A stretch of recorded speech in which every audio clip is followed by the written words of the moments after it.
Hi, I'm Susan Clark, and today I'm back with my second episode of Let's Talk Politics, because that's what I'm talking about right now. I may keep this going and talk about other tough topics, but right now my heart's been in trying to figure out how to stay sane, how to stay open, how to stay curious, and how to navigate these next few months around our this election campaign, which looks to be challenging at times. So I'm not going to be able to give you all the information that you might need or want, but hopefully I'll be able to have some conversations here and you can go and find out what fits for you. Because the thing that I'm learning as I do this for myself is the hardest part is to get through all the noise and to find ways to get to information that isn't just misinformation. And honestly, that's not easy to do.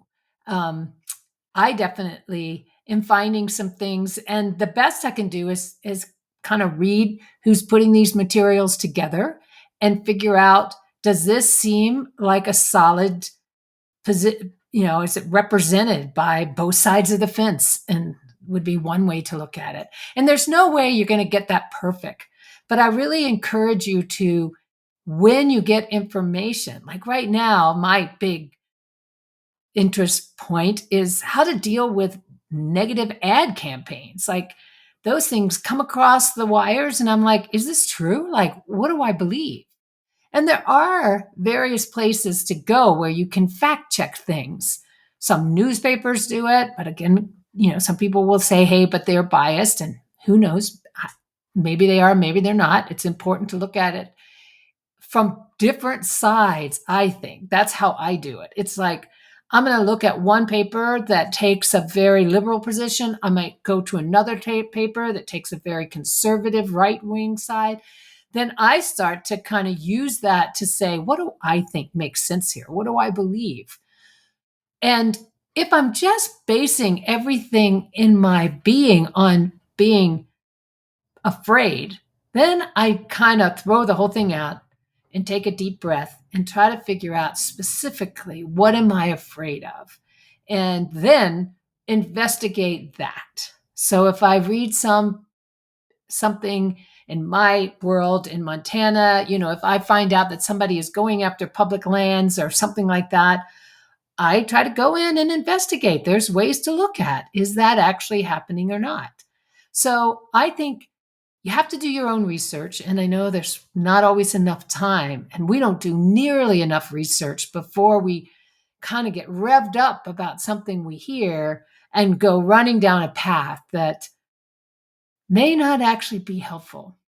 So I do still believe that having conversations around politics is important. We don't have to talk about who we're actually going to end up voting for, but I think it is helpful to talk about, I heard this. What do you think of this? And talk to people from different sides of an equation to begin to sort of narrow into, what should I believe here? And in that way of thinking about it, there is an organization called factcheck.org. And that actually does have some interesting perspectives on a lot of different things, but politics is one. And you can go online there and look things up if you like. And that's helpful to me. And then having a conversation with somebody else about it has been helpful to me. Now, I put out a poll the other day to find out how people feel about talking about politics. I might be, no one may ever listen to this podcast because it sounds like people don't really want to talk about politics. What I discovered was a lot of people, I asked the question, do you want to talk about it at home, at work, either, neither? What stops you? And the things that I learned, most people really prefer, kind of want to talk about politics, but don't. And they don't want to talk about it. It was interesting for me because people said they didn't want to talk about it even with friends that felt the same way they did, because their friends are so afraid, or there's so much energy in it and they don't know what to do. And then a lot of people said, no, I definitely don't want to talk about politics at work. It's not helpful. We have to work together. And it really led me to believe that part of the issue is it becomes such an emotional issue, and it's hard to actually do what I think is really important these days around differences and conflict. Be comfort able. Now, this was a term I just heard yesterday from a woman I met in my community who's doing an incredibly neat program called Well Montana. And she is a therapist, a forensic therapist. And she was talking, I think she got this idea from someone else, but I will bring it up because it was so, I love the idea. Comfort able, able to find your path to comfort. I think of it like I talk a lot about be response able to respond. This is the same way, able to find comfort. So that's something that is each of us has to do. How can I find comfort for me in this experience where I'm getting agitated, fearful, angry, frustrated, and find a different path? Now, for some, it's going to be to go volunteer and do things. Maybe somebody else will actually have the courage to decide to run and go for an office or go volunteer at a voting thing or get on somebody's campaign and travel. Somebody else may just be, hey, the best I can do is have some conversations with my families and friends, make sure I vote, make sure that people I know and love vote. Don't get caught up in who they vote for, but ensure that they vote because that is such an important thing.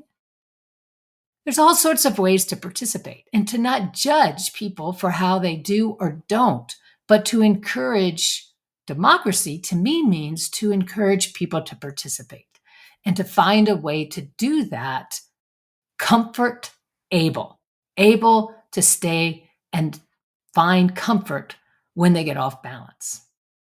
The last thing I was going to talk about today was another little piece I took off of the Brave Angels, which was I really appreciated this idea that, and I looked it up to make sure that there was some validity to it, that in Delaware, they have a whole different process around in Sussex County, I think it is, where they have what they call the return day. And after all of the stuff, I mean, they have been doing this for 105 years, if you account for the fact that it's every 2 years when there's an election. And they, after all the elections done, whatever's happened, no matter how contentious it's been, the candidates come back together. They have a parade.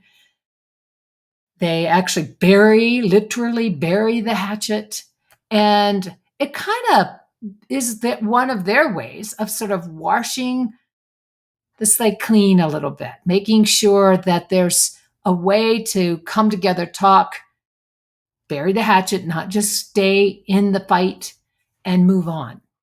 But I don't know that we could ever get to that in in a larger scale, but we could definitely maybe get to it in our communities and find ways where we are, yeah, are you okay? This is, I know you felt strongly that this didn't happen and we're fearful. I want to know now that maybe your candidate didn't win that you're going to be okay. Like to actually consider it part of my job in a community to support people, whether they agreed with me or disagreed, because we're the ones who are going to keep this country stable and build in the resilience to kind of keep going no matter what direction we go. And I do my best to try not to lean too much in the direction I lean, although personally, you'll probably know my position pretty clearly at different times. So I'm not trying to hide that. That's just not the point of this for me, because I really want there to be more conversation. And another way that, I think it's important to kind of keep ahead of things is, you know, I also heard another idea that I thought was just great, another suggestion about bringing a whole group of people together. And this reminded me of the woman who writes about gatherings. But in this case, you bring everyone together and there's like pies on the table and you pick where you want to sit based on the pie. But then when you pick up the pie, there are these questions that you agree to talk about, issues in your community. And I thought, what a beautiful way to bring dialogue and conversation. I would love to do something like that in my in my here. Who knows? I may just be able to make it happen. But suggestions like that bring a whole different attitude to this. I don't want to just go to fundraisers where I'm going to feel like I have to be on one side or the other. I don't want to talk to my neighbors and get to know them. So that's my thoughts for today, to try to keep this from just being a run of fear, but to keep coming back to my heart. Not necessarily winning, or I have ideas, I have positions, but mostly I want to stay connected, stay relational, stay response-able, and comfort-able. So that's my message for today. I hope you're doing well. Let me know if there's something you'd like for me to talk about. And do your own research. Go out and find out what's true and not true. And don't just run with something you heard from your neighbor or you heard on TV. Check it out. Find out. Okay, take care.